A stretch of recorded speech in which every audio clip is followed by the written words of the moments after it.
Hey guys, it is Mark from the Crypto Quest 95. Today we're going to be talking about a very important topic when it comes to Bitcoin. Is Bitcoin today what Bitcoin was in the past? And if not, is it dishonest and immoral and unethical? Are you a scammer if you allude to the fact that it is?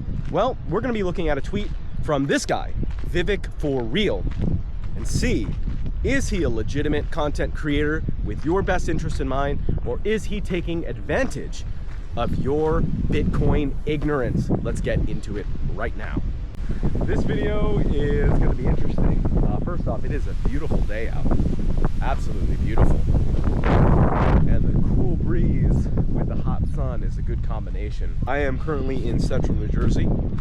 In a week, I will be going to Spain. Now, what is in Spain? What could I be doing there?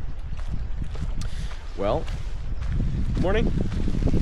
I can't say, but you could probably figure it out. So I'll be there for about a week, and after that, I will be back in New Jersey and then in Japan. And during all of that travel, I'll bring you guys along, and we'll keep talking about stuff I talk about. So this is going to be a challenging video, not only because of the wind, but also because I need to do some juggling. I have my Insta360 camera here, a coffee, and I need to get out my phone to bring out today's topic of the video.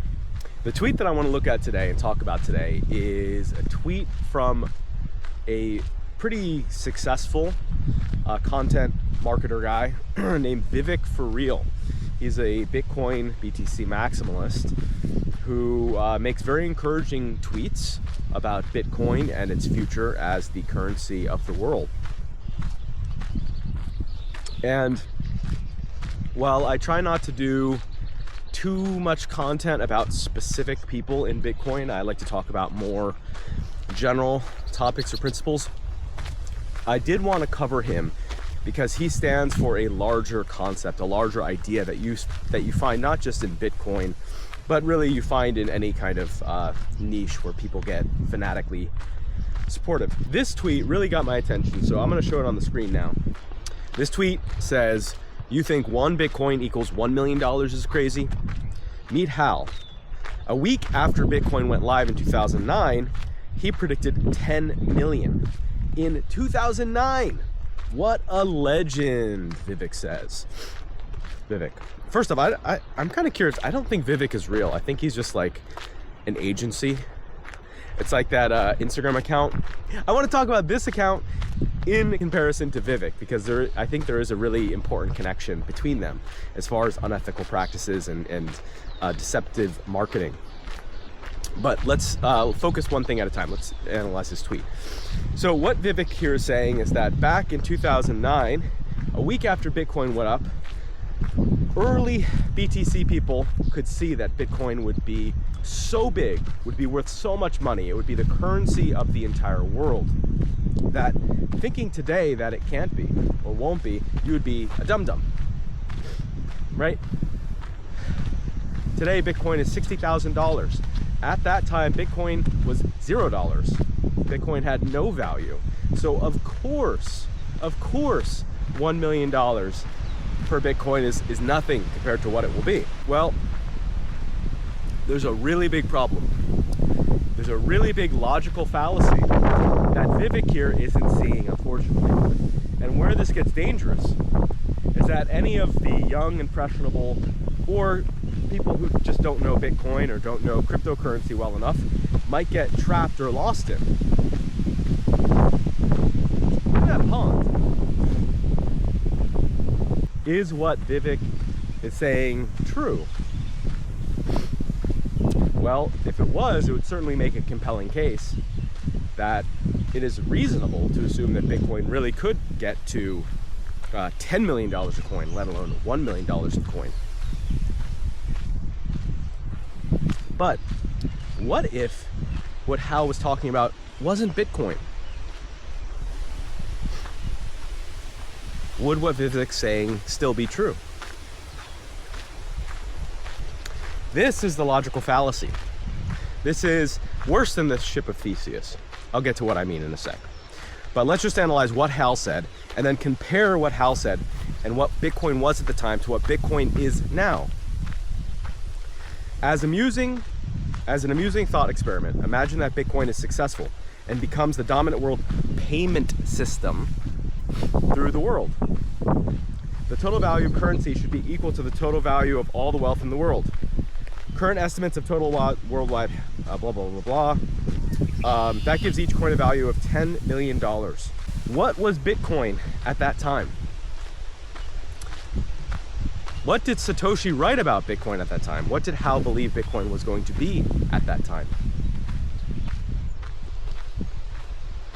And what is Bitcoin today?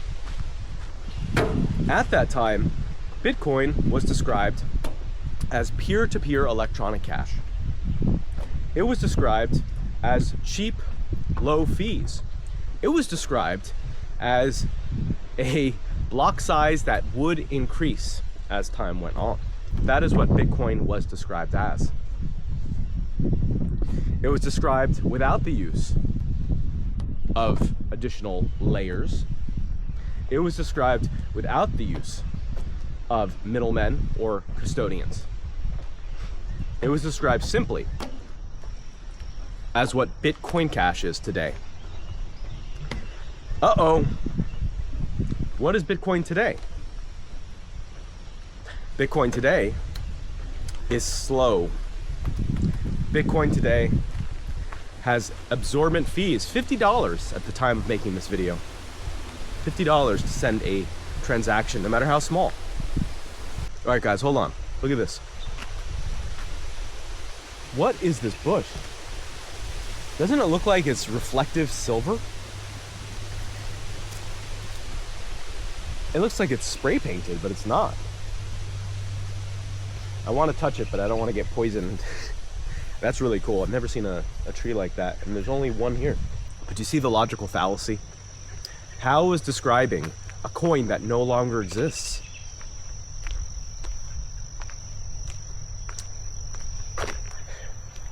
That's a problem.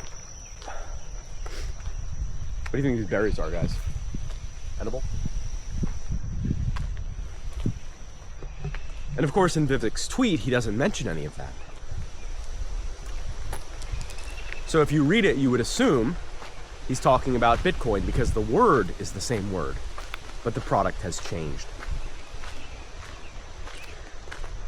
You guys watching, can you think of any product or service or company that has changed significantly, where the new version of it has effectively nothing to do with the previous version other than the name?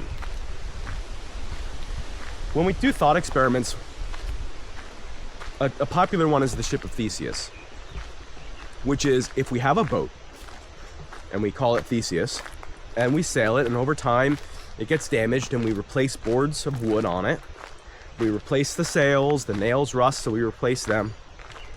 At a certain point, the entire ship has been replaced. Every part of it has been replaced.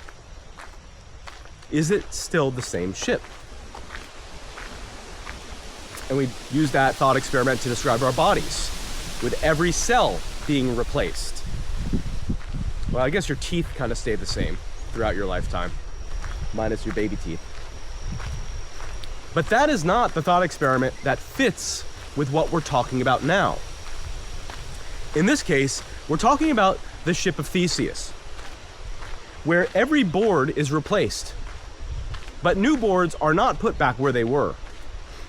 And in fact, over time, from going from a fast, speedy boat that can cross the Atlantic Ocean and carry huge amounts of cargo on it, which is sort of like having a bigger block size, instead, we reduce the ship of Theseus to a raft, a small fragment of what it used to be. A raft that cannot carry an appropriate amount of cargo. A raft that has nothing to do with the original vision of the builder of the ship of Theseus. A raft that can be redirected. replaced by fee. I can't think of a good analogy of that in shipfaring. Pirated maybe is a good word. Now that raft may have a lot of good purposes.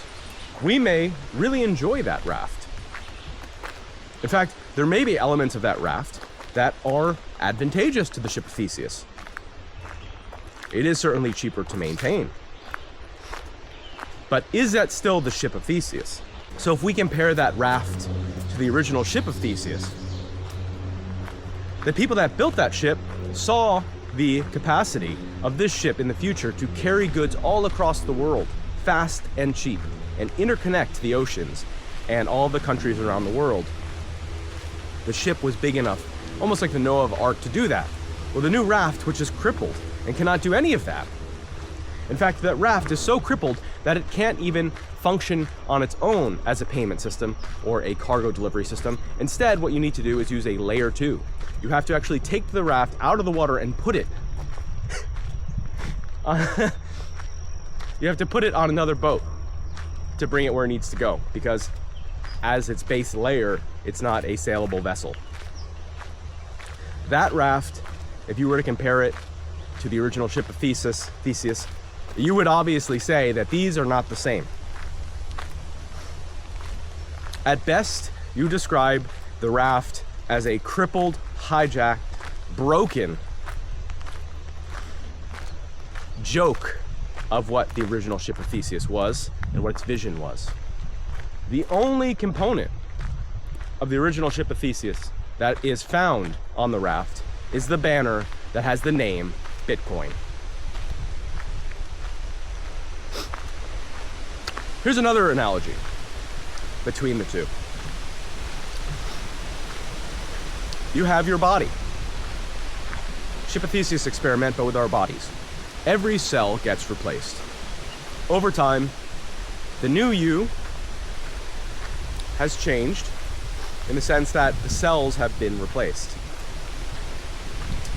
But your name has changed.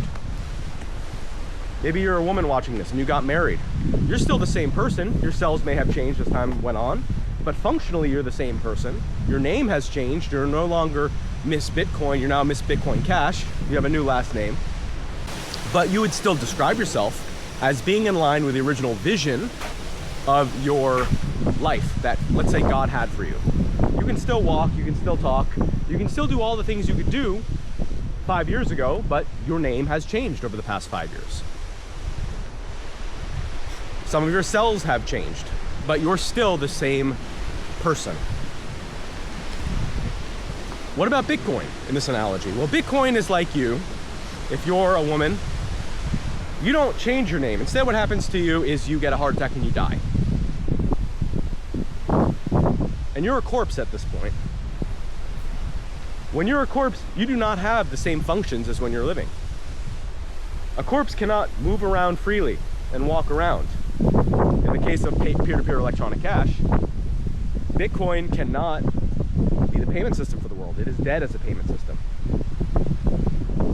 As a human, the corpse can no longer take goods like my coffee cup and bring it from one place to the next, because I can't move. I'm not a transport system instead of wealth. Instead, now I'm a transport system of an object. And as a corpse, I would require a layer 2.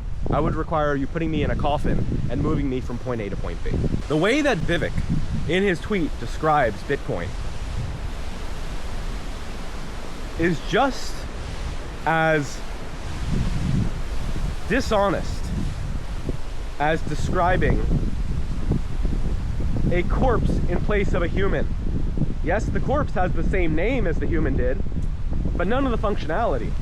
Or describing a raft made from the broken bits of a shipwrecked ship of Theseus as the original ship of Theseus, with the same functionality that the ship of Theseus had. What people have accused me of is being obsessed with Bitcoin Cash or supporting Bitcoin Cash. But the truth is, and this is especially true of like Ryan and my friends that know me in real life, is that I actually don't care.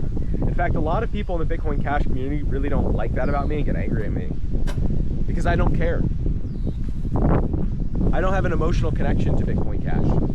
any more or less than I have an emotional connection to Bitcoin BTC.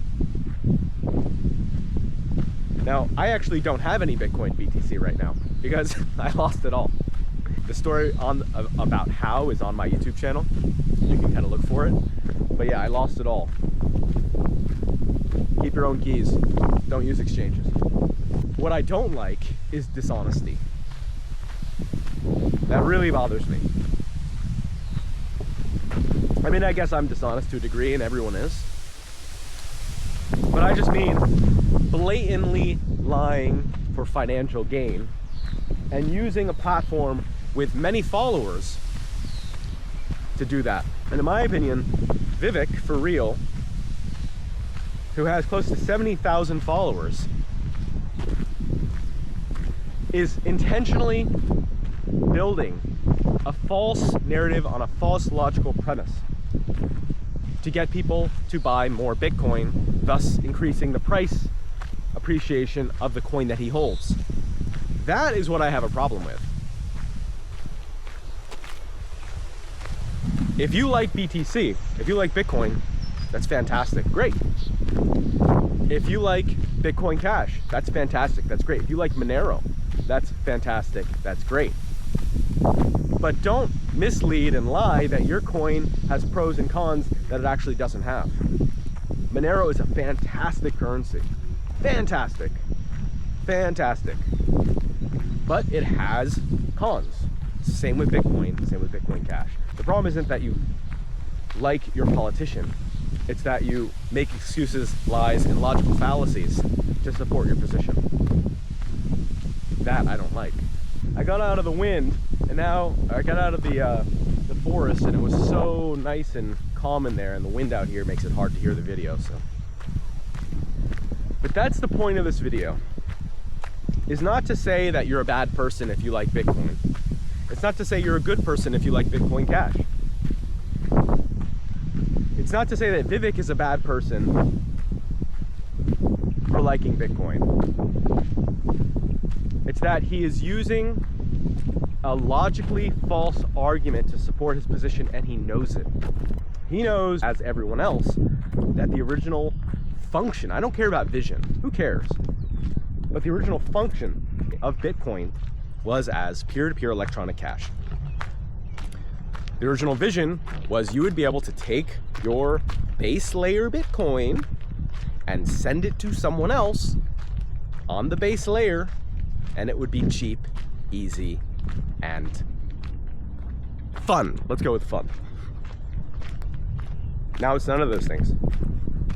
It's not easy, it's not cheap, and when you pay those fees, it's not fun. Look, I think logical fallacies are the enemy. Use whatever currency or coin you want, but just be direct and honest about it. All right, guys. I think that's it for this video. I'm probably going to record another one. I'm having a good time. But thank you for watching. I appreciate it. Take care of yourselves. And follow for more.